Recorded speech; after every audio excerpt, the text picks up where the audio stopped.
时间过得很快哦，已经来到2022年哦。2022年的这个时光哦，是一个大通膨的一个时代哦。很多人可能会叫你说，赶快啊，要对抗通膨啊，东西开始涨价，开始有感了。很多的散户就会想说，要来借钱来投资。你想想看嘛，你借钱的投资，可能你借钱利率息不到2%，或是接近2%。那可是呢，投资报酬也可以超过4%、5%。那我就借钱来投资啊，不然我怎么能够对抗通膨？你觉得这个说法对吗？这个影片我们来谈谈2022年这个大通膨时代，我们该如何投资？嗨，大家好，我是精锐居居，陪你成为智慧型投资人。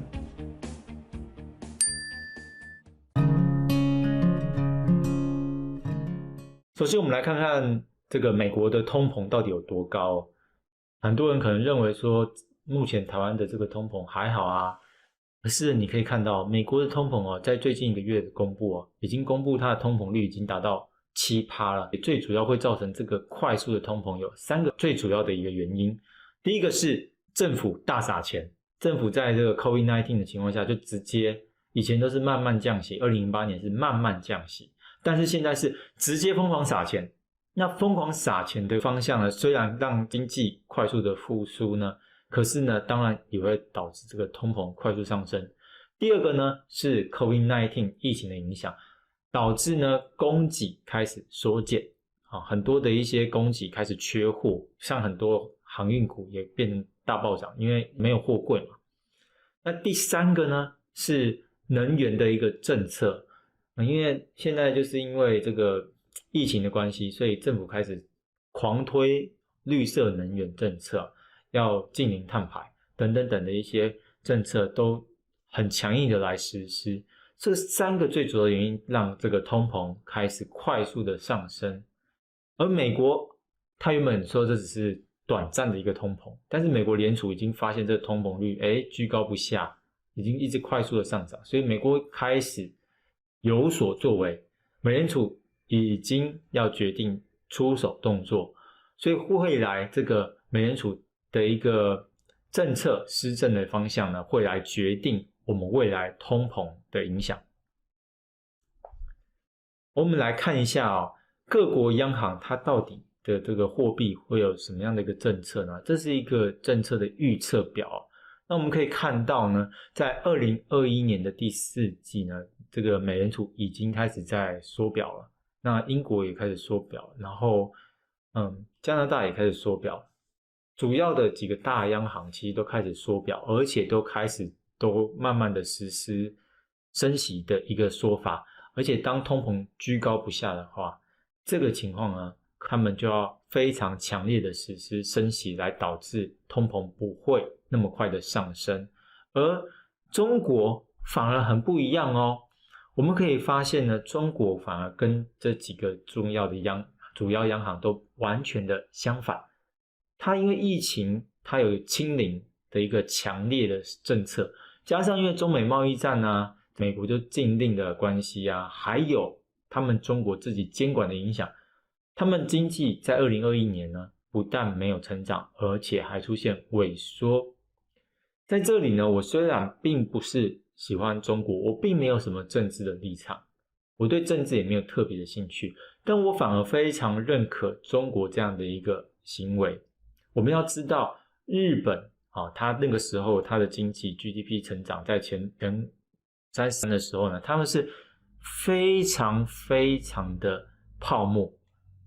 然后呢，在被美国打趴之后呢，他们的泡泡爆掉。在日本呢，那个时候的这个没有抑制这个泡泡的情况下呢，他们到最后经济整个悬崖式的往下冲。反而跟中国不一样，中国呢，它是怎么样作为呢？它为了要避免这个泡沫一发不可收拾，它自己提前先压制了自己的资金，它先缩资金，然后它避免这个风暴一直扩大。这有点像是皮球一样，这皮球是有橡胶皮球，它是有弹性的，它被压缩，它不会一直被压缩，它压缩完了，它还会反弹起来，那它反弹力道也许会很强啊。而所以中国在跟美国在打这个贸易战的情况下呢，其实中国是做一个蛮好的政策的。而且呢，中国相对许多全世界的央行来说，它其实有很高的一个利息可以来实施这个货币的一个政策，所以你看到它反而开始降准，而且呢，它能够实施的空间还很大，所以呢，其实这个中国这个货币宽松政策，只要它的经济开始出现回稳，或者是它加大降息的力度，其实它的经济可能就会开始回温。然后我们要来看一下各国股市的一个估值。在 COVID-19 疫情发生后，美国因为货币政策加上预期快速的一个复苏，它股市开始大涨。美国整个那个巴菲特指标，还有任何的一个价值型的一个指标来分析美股呢，都会发现它已经太贵了。而台湾呢，反而因为中美贸易战的关系，华为的晶片被禁啊，然后相关的中美贸易战的政策来抵制中国产品，所以呢，让很多的单子全部都转到台湾护国神山的一个台积电，还有相关的联电等等等半导体的类股，通通都受益。但是我们要注意到的就是说，这样的方式，这样的成长，很大原因其实是因为大家因为疫情关系，还有2020年低基期所造成的一个短期的一个现象。那你2021年可以因为过去基期比较低，还有呢，就是因为一些转单的因素，可以让这样有这个很棒的一个成长率。但是2022年呢，如果你快速的扩张，你扩张的速度会不会变成说到最后供给反而过剩？因为很多人因为怕将来会没有货，所以开始抢单嘛。那2022年快速的扩张，会不会到最后其实需求并没有真的跟上来，可是你供给到时候变很大量，到时候会不会成长趋缓？这个其实是很难讲的。所以成长率到底会不会趋缓呢？其实世界银行组织呢，其实它已经有宣布了，它有讲到就是说，他们看法就是说，在2021年呢，你强劲的5.5% 的成长了，可是呢，到2022年呢，只有4.1% 的一个成长率，到2023年甚至只剩3.2% 的一个成长率。这些是它的经济预测，为什么？其实就是因为2020年的基期，因为疫情的影响，基期很低，但是2022年并没有这个低基期的关系呢，2023年也更没有这个低基期了，所以你要特别小心，如果成长率反而没有成长，反而趋缓就可能导致大家很多的预期落空，股价就有可能大幅的回跌。接着我们来看一下美国公债殖利率曲线。不懂美国公债的投资朋友可以看一下我们之前录的一个影片，我们会特别讲殖利率为什么会影响股市。那简单来说，目前美国公债殖利率曲线是一个维持一个健康的一个陡峭现象，短期要崩盘的几率看起来还不高，但投资人还是要注意，就是10年期的美国公债如果出现飙升超过 2%， 现在已经来到 1.7% 了。如果你超过 2%， 甚至不要超过 2%， 其实到 1.85 到 1.9 可能就要很小心了。通常这个时候就代表这泡泡太大了。那因为泡泡太大的话，就很可能会出现一个不小的一个回调，只要出现一点小黑天鹅。好，前面我们有提到2022年通货膨胀的3个主要因素。那美国政府已经不再撒钱了这是第一个因素，撒钱的关系嘛。可是政府不撒钱了，那第二个，接下来我们要看疫情到底能不能结束。目前看起来这疫情好像要结束，就是好像大家可以跟它共存，但我们不确定，不确定性还很高。那第三个就是能源的一个政策，能源政策到底的实施强度到底多强，这些我们都是要持续来观察的。那为什么我要放一个图片？这个汽车总动员2，你会觉得，我放这影片干嘛？其实我蛮推荐大家去看一下这个影片的。那这个影片呢，我要稍微爆雷一下，如果你没有看过这个影片的话，你可以把这段影片先卡掉。那我会稍微讲一下为什么我觉得这个汽车总动员2很值得你去看。这个影片呢，他是讲到一个新型能源车的一个发明家，他举办了一个新型能源车的一个世界大赛，你只能用新型能源车来去参赛。可是呢，没有想到这个世界大赛在这个赛车道这个举办竞赛的过程中，很多的新型能源车就爆炸了。那市场就会怀疑说，这新型能源车怎么会这样？这个使用新型能源油的这个车是有问题的吧？一而再再而三的都一直出现很多的一个问题。你会觉得奇怪，为什么会这样子？让这些能源车烧掉的人是谁啊？结果呢，你有没有想到，令人想不到的，竟然这个会让世界大赛的所有的这些能用能源油的车爆炸的，居然就是这个举办者，这个发明家发明的这个新型能源车。为什么会有这样的结果？原来这个自称新型能源车的这个发明家，其实他发现了一个很大的一个油田啊。那他发现这个很大的油田，就是他反而吹嘘说他用这个发现了这个新型能源油，实际上呢不是。他是撒了一个天大的谎。他利用举办世界大赛，让别人开始排斥这个新型能源，反而开始要用这个油，然后呢，甚至就是导致这个通货膨胀。回到这个现实，那个时候是2011年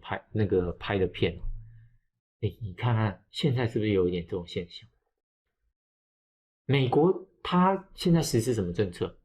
它实施这个能源的政策。奇怪，你们已开发国家，你们通通都已经享受到最好的利益了，那你现在开始禁止很多东西，禁止烧煤，禁止使用这个核能。可是你有没有想到，我们很多正在开发中国家正需要能源，正需要电。所以呢，现在很多人在讲说能源政策，你很多投资目光可能会聚焦在这个太阳能发电啊，或者是风力发电。但是呢，这些相关的绿电，我反而觉得当大家争先恐后来去投资的时候，我反而会回头来去看什么？看这个因此受惠的什么通货膨胀大涨，这些石油啊、煤矿啊，还有铀矿啊，核能要发电，最重要就是铀矿这些开发商。这其实我应该不止一次跟你的团员讲过。所以未来如果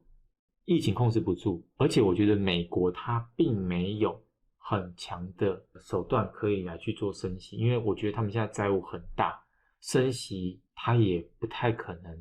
能够升很快很大。所以通膨如果控制不住，出现恶性通膨的时候呢，我反而就会认为这些旧型的能源相关类股票是你可以值得持有以及留意的，但是不要把全部的资金都压在那边，压一部分的资金来看看会不会这样。接下来呢，我们来谈我们投资股票的一个策略。在美国开始升息以后，其实对于企业投资是比较不利的因为呢，当你的利息在增加之后呢，借款就会变得比较困难。那银行去审你的这个借款的资讯也会比较严格，因为怕你还不了钱。在我们过去的影片呢，我们也提到应该要降低成长股的比例，其实现在也得到一些证实了。你可以看看很多成长股的表现已经不如以往这么惊艳了。那美国女股神这个木头姐的投资绩效也证明了我们之前影片的论点，就是你必须降低成长股。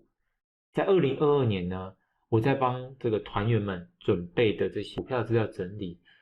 有2种，这个是巴菲特2位老师的这个投资大师的选股的方法，一位是费雪的老师，他是成长股大师，一位是格拉汉，他是价值股的一个投资大师。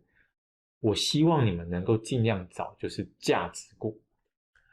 增加你价值股比例。什么是价值股？价值股就是低本益比、净值比低，就是或者是能源股，可能会受惠的能源股，还有高股息的股票，甚至就是一些可能会因为高通膨而受惠的原物料股。